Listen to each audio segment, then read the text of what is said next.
The legendary moment in television history when the man who had the rep of being one of the best game players in the country failed miserably at Super Mario 64 and then sulked about it afterwards. Well, I think I've been set up fairly badly here today. Right. Livid. And in particular, what reason? I think having a final game where one player owns the game in the machine and one player doesn't isn't in the interests of fair play. Okay, then. So what you're saying, Dave, is the biggest game of this year. You haven't played much.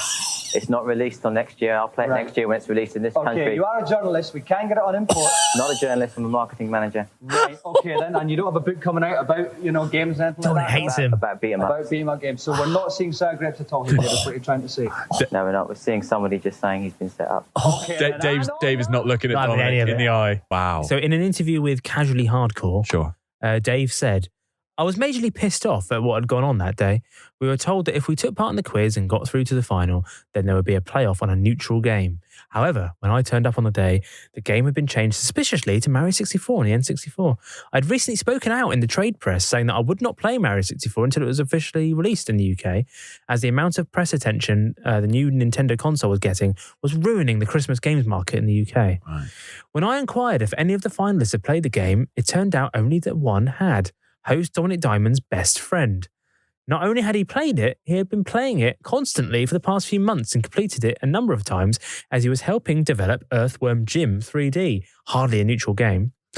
When I complained to the director, I was told not to worry because he would not get through to the final, and if he did, then the game would be changed. I should have smelled a rat.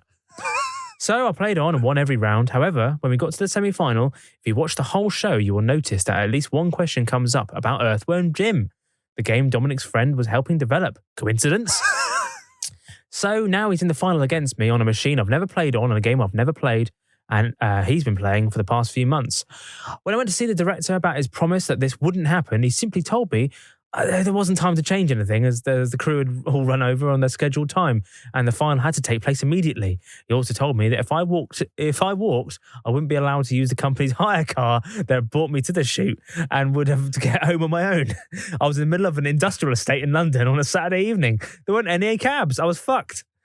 Feeling set up and really hard done by, I decided to try and play my way out of it, but predictably lost by a couple of seconds.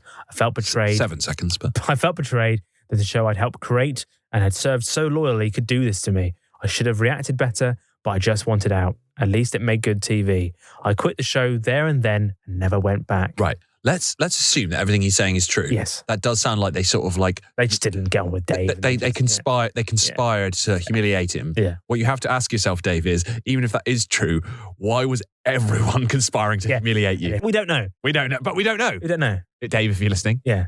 What a great story. Straying into libel, but a great story. You're right, Dave. It was great TV.